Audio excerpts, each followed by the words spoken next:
Bonjour, bonjour, bonjour, classe Chéal Gédéon, classe où nous nous battons pour accroître de façon quotidienne notre intimité avec le Seigneur. Je sais que nous avons démarré un voyage, mais un voyage spirituel à travers la parole de Dieu. Et chaque jour, nous apprendrons un peu plus à travers le guide de la vie pour que nous puissions voir des choses merveilleuses, non seulement se passer dans nos vies, mais autour de nous, parce que nous sommes nés pour marquer la différence. Que Dieu vous bénisse. Aujourd'hui, nous allons continuer le thème que nous sommes en train de voir, c'est-à-dire ceux qui touchent le surnaturel, ceux qui touchent Dieu, ceux qui peuvent toucher Dieu, ceux qui peuvent faire descendre Dieu, ceux qui peuvent, par leur attitude ou leur caractère, permettre à Dieu d'intervenir à leur endroit. Et le deuxième point que nous allons toucher aujourd'hui va concerner la vie d'un homme. Et cet homme-là, il a pour nom Ézéchias. Ézéchias qui était roi en son temps et qui traversait des moments, on va dire, difficiles au niveau de sa santé.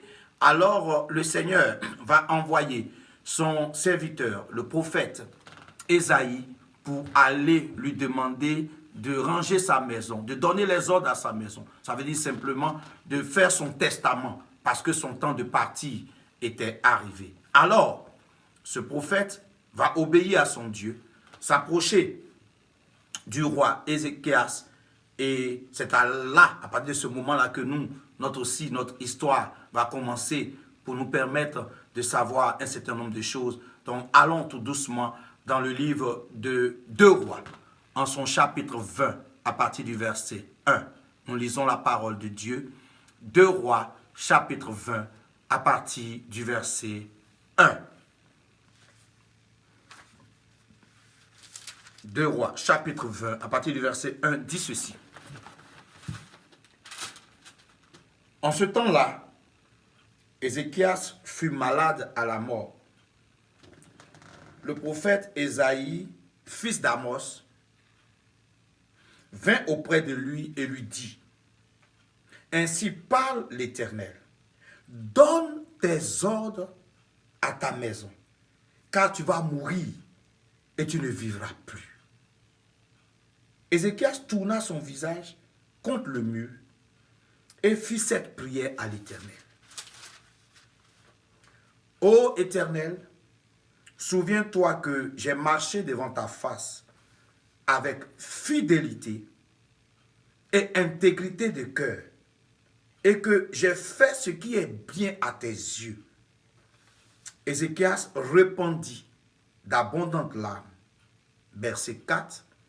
Ésaïe qui était sorti n'était pas encore dans la cour du milieu lorsque la parole de l'Éternel lui fut adressée en ces termes. Verset 5. Retourne et dis à Ézéchias, chef de mon peuple, ainsi parle l'Éternel, le Dieu de David, ton père. J'ai entendu ta prière et j'ai vu tes larmes. Voici, je te guérirai. Le 3e jour, tu monteras à la maison de l'Éternel. J'ajouterai à tes jours 15 années. Je te délivrerai, verset 6, toi et cette ville, de la main du roi d'Assyrie. Je protégerai cette ville à cause de moi, à cause de David, mon serviteur. Parole de l'Éternel. Bien-aimé, pendant que je lis ce passage, je me rends compte qu'il est plus profond que nous ne puissions penser. Ceux qui touchent Dieu. L'homme, le roi, était malade à la mort. Il avait certainement besoin de réconfort. Il avait besoin de paroles de la part de son Dieu qui l'a servi avec âme et détermination. quand tu traverses des moments difficiles, il y a des choses dont tu n'as pas besoin. Tu n'as pas besoin de paroles qui vont venir, on va dire, t'engloutir, te déséquilibrer, t'abattre encore parce que tu es déjà à terre. Donc toutes ces paroles-là qui viennent de façon négative sur toi ne font que t'abattre, ne font que t'empêcher de te lever alors que tu veux te relever. Il était malade à la mort. Voyant certainement le prophète venir, il s'est dit, waouh! Le Seigneur certainement a écouté mes prières secrètes. Donc son oint arrive pour faire quoi? Pour changer l'atmosphère en ma faveur. Mais plutôt, lorsqu'il arrive, ce n'est pas pour changer l'atmosphère de prime abord, c'est-à-dire en premier lieu, mais plutôt, c'est pour la battre, pour dire ton temps de mourir est arrivé, roi. Donne tes ordres à ta maison parce que dans peu de temps, tu vas mourir. Waouh! Donc, rempli non seulement d'amertume, de désarroi, de désespoir, dans un environnement abattu, cet homme-là va faire monter une prière. Il va donc parler à son Dieu. Et c'est cette prière-là que nous avons dans le verset 3, où il dit, « Ô Éternel, souviens-toi que j'ai marché devant ta face avec fidélité. » Première phrase. Avec fidélité. La fidélité est un élément qui met Dieu en action. La fidélité se détermine dans le temps. Aujourd'hui, beaucoup de personnes échouent à l'épreuve de la fidélité. Des gens commencent avec toi. Et c'est tellement avec un zèle, avec une volonté. Mais arrivé à un moment donné, pour des raisons certainement que nous ne saurons énumérer ici, tu es abandonné. La fidélité est devenue une denrée rare dans l'église de Dieu. Dans la vie chrétienne d'aujourd'hui. La fidélité a fui même l'église. C'est ce qui a donné cours à cette histoire de papillonnage. On est fidèle pour un jour par rapport à l'espérance des miracles. Après, permettez-moi le thème, on devient défidèle ou infidèle, le vrai mot. Et automatiquement, on passe à une autre personne. Après, on est sans racine parce que nous n'avons pas de fidélité. Il dit, souviens-toi que j'ai marché avec toi avec fidélité. Il n'a pas dit que j'ai marché avec toi pendant un temps avec fidélité, mais toute ma vie avec fidélité. Tout mon temps avec fidélité. Tu veux mettre la main de Dieu en action, tu veux relâcher la main de Dieu, tu veux relâcher le surnaturel, tu veux attirer la présence de Dieu, tu veux attirer la main de Dieu. Vérifie ta fidélité vis-à-vis de lui. Et la fidélité n'est pas seulement dans les bons moments. La fidélité, c'est tous les temps. Dans les bons comme dans les mauvais. La nuit comme le jour. La fidélité est quelque chose d'essentiel. Mais la fidélité, pour moi, quand je commence à lire cela, la fidélité est quelque chose qui vient de ton cœur d'abord. Tu as une bonne résolution. Parce que, écoutez-moi très bien, tu peux avoir des personnes fidèles, mais pas loyales.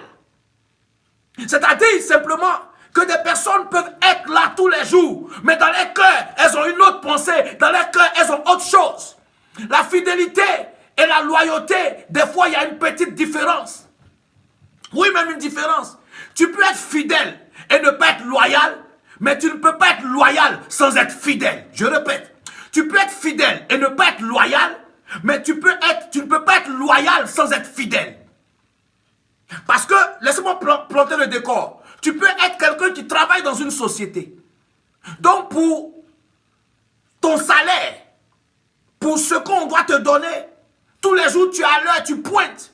Tous les jours tu es là. Tu es là à cause de certainement ton salaire. Mais tu n'es pas là parce que tu aimes le travail. Tu n'es pas là parce que tu aimes le poste. Tu n'es pas là parce que tu aimes. Donc ta motivation est une motivation matérielle. Ta fidélité est un rapport à ton salaire de fin du mois. Et ce qui fait que quand tu fais le travail, quand l'heure est arrivée, tu prends, tu cours, tu es parti. Tu es là, tu attends que ton heure arrive. Tu travailles conditionné par rapport à ton argent. Ça, tu es fidèle. On te voit toujours là. Mais ton cœur n'est pas dans la société. Mais une personne loyale, elle va non seulement venir à l'heure, mais elle va faire le travail avec plaisir. Elle va prendre plaisir à être dans le boulot. Elle va prendre plaisir à innover. Elle va prendre plaisir à s'engager. Elle va prendre plaisir à s'impliquer dans les choses. Parce que cette personne-là a possédé, c'est-à-dire dans son cœur, la vision de la structure. Il dit, pour revenir à lui, n'oublie pas que j'ai marché avec toi, quoi? Avec fidélité. Mais il pouvait s'arrêter là. Parce que selon nous, on allait penser que la fidélité englobe tout. Mais il continue, il dit, intégrité de cœur. Ça veut dire que je n'ai pas été seulement fidèle, mais j'ai été intègre, j'ai été loyal, j'ai respecté tes clauses, tes principes, j'ai pris plaisir à vivre comme toi tu veux. Et il continue pour dire, et que j'ai fait ce qui est bien à tes yeux. Écoutez-moi très bien. Il n'a pas dit j'ai fait ce qui est bien, mais il dit j'ai fait ce qui est bien à tes yeux. Ça veut dire que des fois, ça peut me coûter ce que ça doit me coûter. Mais comme je dois te plaire, Seigneur, je fais. Je prends plaisir à le faire. Je dois faire des sacrifices pour te plaire, je le fais. Éternel, je dois le faire pour te faire plaisir. Donc j'ai fait ça. J'ai été fidèle, j'ai été intègre de cœur. Ça veut dire que mon cœur ne s'est pas changé. Toi qui sonnes les cœurs et les reins, tu n'es même pas parti sur le plan physique. Mais dans mon âme intérieure, tu t'es rendu compte que Père, j'ai été celui que tu voulais. C'est vrai que peut-être que physiquement, matériellement, j'ai eu peut-être des déboires. Mais ce que je veux te permettre de savoir, tu connais les intentions de mon cœur. Tu connais mon cœur. Tu sais dans quelle position mon cœur s'est trouvé, Père. J'ai été constamment intègre. Dans mon cœur. J'ai pas été hypocrite.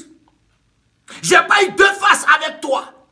J'ai été constamment dans ta droite ligne, fidèle, présent à l'église, mais avec une bonne motivation. Présent à la prière, mais avec une bonne motivation. Présent dans une action d'évangélisation, mais avec une bonne motivation. Donnant de mon argent, mais avec une bonne motivation. Faisant des sacrifices, mais avec une bonne motivation. Une bonne disposition de cœur. Beaucoup de personnes donnent et ne reçoivent pas parce que simplement leur motivation est mauvaise. Il dit, je t'ai servi à bien marcher avec toi avec fidélité et avec intégrité de cœur. Et j'ai fait ce qui est bien à tes yeux. J'ai tout fait pour te faire plaisir, Éternel. Est-ce qu'on trouve ces gens de personnes là aujourd'hui à l'église? Des personnes qui font tout pour faire plaisir à Dieu. On trouve plutôt des personnes qui veulent que Dieu leur fasse plaisir. Oh Seigneur, il faut que tu fasses ça pour moi. Père, il faut que tu fasses ça pour moi. Je voudrais que tu fasses ceci pour moi. Je voudrais que tu fasses cela pour moi. Écoutez-moi, ceux qui font descendre le surnaturel sont des personnes fidèles à Dieu. Si tu es fidèle à Dieu, ça ne te coûte rien d'être fidèle à l'église. Parce que être fidèle à Dieu sous-entend que tu viens à l'église, sous-entend que tu obéis aux principes de Dieu. Et le servir avec intégrité de cœur sous-entend que tu as toujours une bonne motivation. Tu comprendras que c'est un honneur que d'être au service de Dieu. Tu comprendras que c'est un honneur d'avoir été sauvé à la croix de Golgotha. Tu comprendras que c'est un honneur. Donc tu viens avec ton cœur. On ne sait pas Dieu autrement. C'est pour cela qu'il dit en Apocalypse 3, le verset 20, un générique biblique. Apocalypse 3, verset 20. Voici, je me tiens à la porte et je frappe. Il n'a pas dit se tient quelque part d'autre. Il se tient à la porte de ton cœur et il frappe. Si tu ouvres ton cœur, il entrera. Il soupera avec toi et toi avec lui. Donc Dieu recherche l'état de notre cœur. Parce que effectivement, si ton cœur est transformé, ton cœur est touché, ton cœur est régénéré, tu deviens une personne constante en communion, en communication avec Dieu. Ton esprit en paix. Quand ton cœur est vrai, ton esprit en paix dans un monde troublé. Quand ton cœur est vrai, quelles que soient les circonstances, ton esprit en paix. Parce que tu sais que ce que tu es en train de dire à ce Dieu qui sonne les cœurs et les reins là, ce que tu dis est vrai. Et donc Dieu doit réagir. Dieu peut réagir. Dieu est d'accord de réagir parce que Dieu cherche des personnes intègres de cœur. Ceux qui attirent le surnaturel sont des personnes qui marchent avec fidélité. Oui, avec fidélité. Fidélité vis-à-vis de Dieu. Il y a des gens même qui sont à côté des pasteurs, mais ce qu'ils pensent de ces pasteurs-là, on ne peut pas imaginer. Il y a des gens même qui sont dans les églises. Bon, tu ne penses pas bien de l'église, tu fais quoi là? Tu ne penses pas bien du pasteur, tu fais quoi là? Tu ne penses pas bien de Dieu, tu fais quoi? Si tu veux servir Dieu, sers-le avec fidélité, avec intégrité de cœur, et fais ce qui plaît à Dieu. Ou bien choisis une autre voie. Ne te mélange pas. Parce que Dieu est celui-là qui sonde les cœurs et les reins. Il connaît ton cœur. Avant même que tu te lèves pour venir à l'église, sur ton lit là, il sait tes premières pensées. Il y a des gens qui sont tous les jours présents à l'église parce que le pasteur va demander après eux, parce que le prophète, l'apôtre va demander après eux. Ils sont tous de temps à l'église parce que déjà à la maison, ils se disent, si il ne veut pas, on va demander après moi. Il y a des gens qui aujourd'hui sont dans des prisons de responsabilité. Permettez-moi de toucher cela. Des prisons de responsabilité. C'est-à-dire que les responsabilités à l'église pour ces personnes-là deviennent des prisons. Si je ne vais pas, on va dire cela. Si je ne fais pas ça, on va dire ceci. Donc, à cause de la responsabilité là, je suis obligé de partir. Sinon, au-delà, je n'ai même pas envie d'aller à l'église. À cause de la responsabilité là, je suis obligé d'être là. Je suis obligé de donner mon argent. Sinon, je n'ai pas envie de donner mon argent. Sinon, je n'ai pas envie de faire telle chose. Bien, mais écoutez-moi très bien. Il dit, j'ai marché avec toi avec fidélité. Avec fidélité et intégrité de cœur. Si tu veux relâcher le surnaturel dans ta vie, si tu veux relâcher la main excellence extraordinaire de Dieu dans ta vie, tu as un devoir principal, c'est de marcher avec Dieu avec fidélité, intégrité de cœur. Si tu ne dois pas donner, ne donne pas. Mais si tu as résolu de donner, donne avec intégrité de cœur. Fais ce qui est bien à Dieu, aux yeux de Dieu. Fais ce qui plaît à Dieu. Et c'est cela qu'il dira tranquillement, oh le roi David, fais de l'Éternel tes délices. Et il te donnera ce que ton cœur fait quoi? Demande. Fais de l'Éternel tes délices. Prends plaisir dans l'Éternel. Tu veux que le règne de Dieu descende. Tu veux que Dieu intervienne dans ta vie quand il y a des crises. Bien-aimé, ce ne sont pas les multitudes de parler en langue du pasteur qui des fois peuvent changer les données pour toi. Quel est l'état de ton cœur? Les pauvres serviteurs de Dieu des fois se concentrent sur des cas pendant que ceux pour lesquels ils prient, ces personnes-là sont fausses. Sois vrai. Oui, la classe Sheila Gédéon, c'est une classe pour améliorer notre intimité avec Dieu. Sois vrai. Sois une personne vraie vis-à-vis de Dieu d'abord.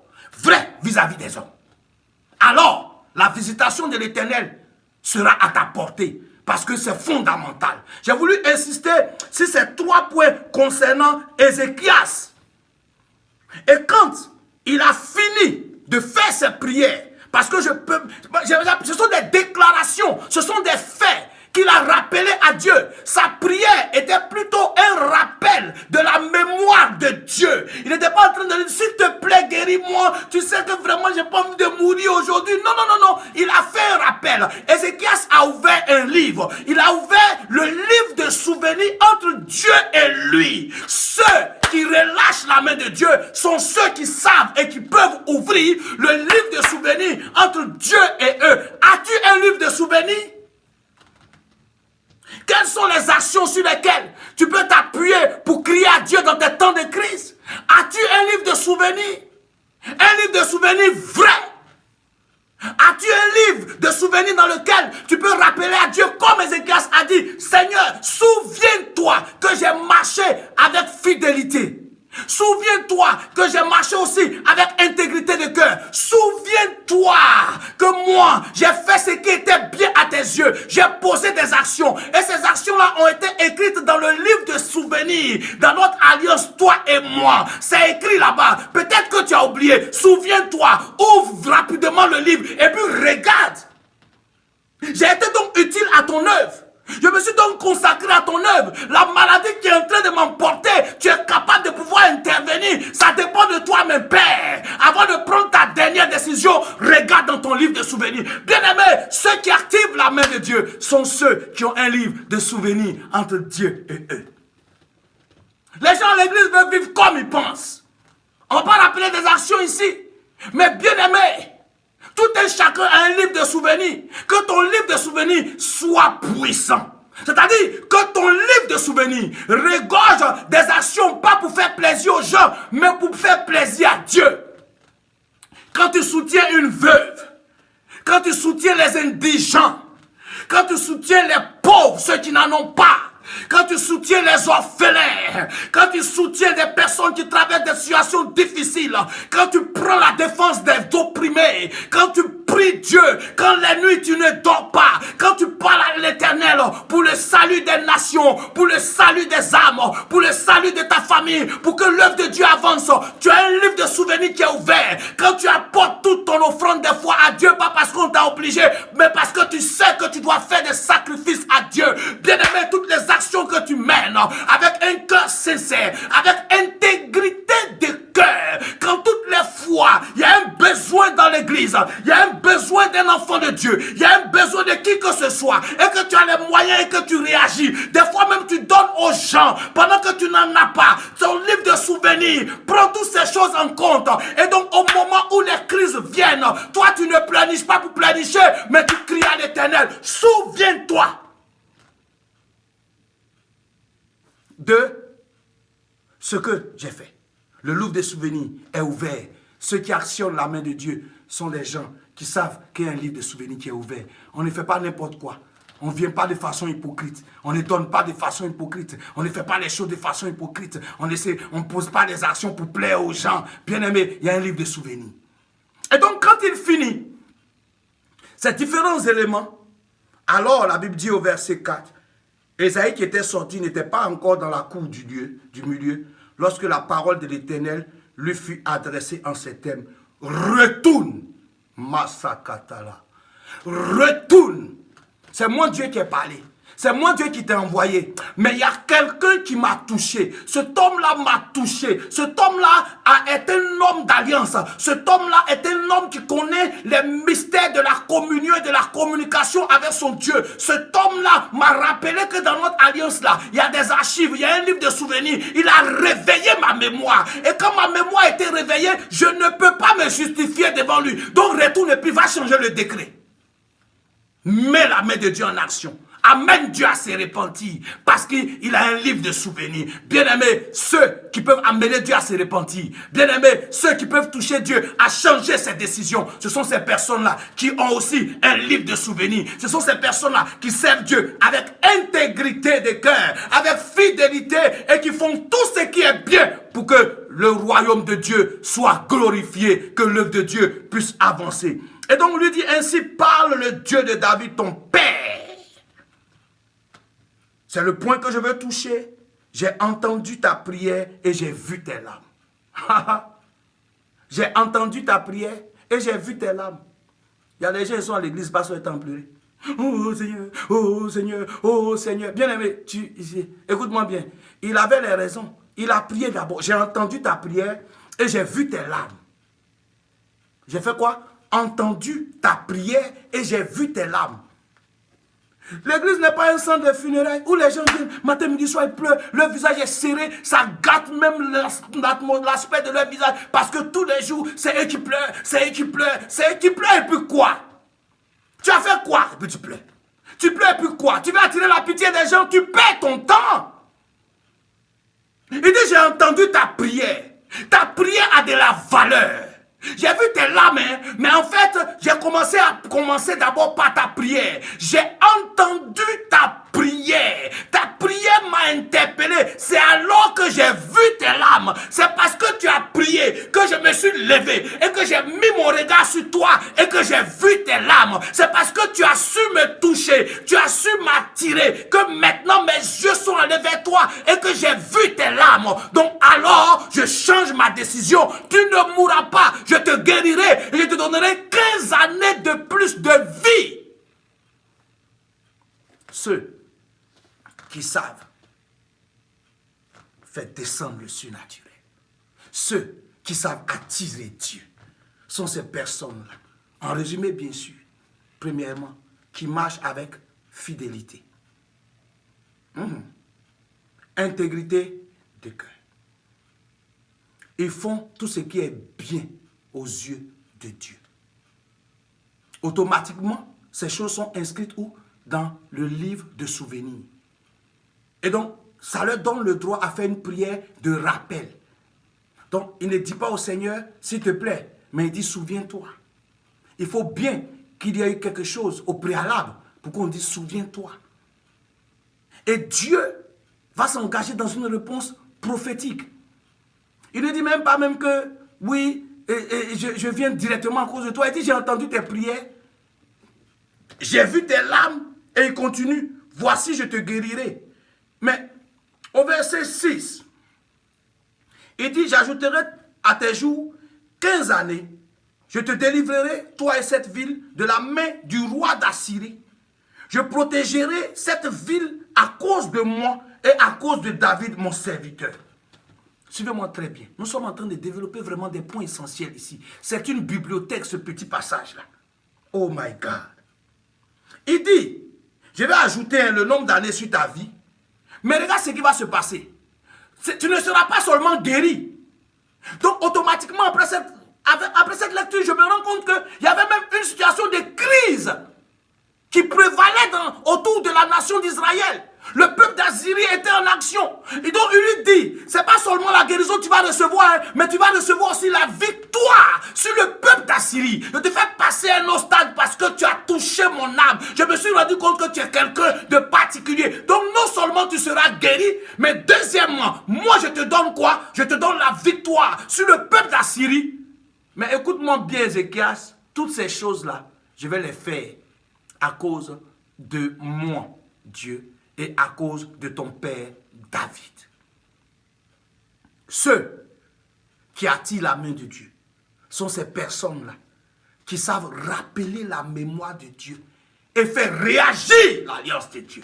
Ce qui sous-entend que Dieu avait fait une alliance avec David.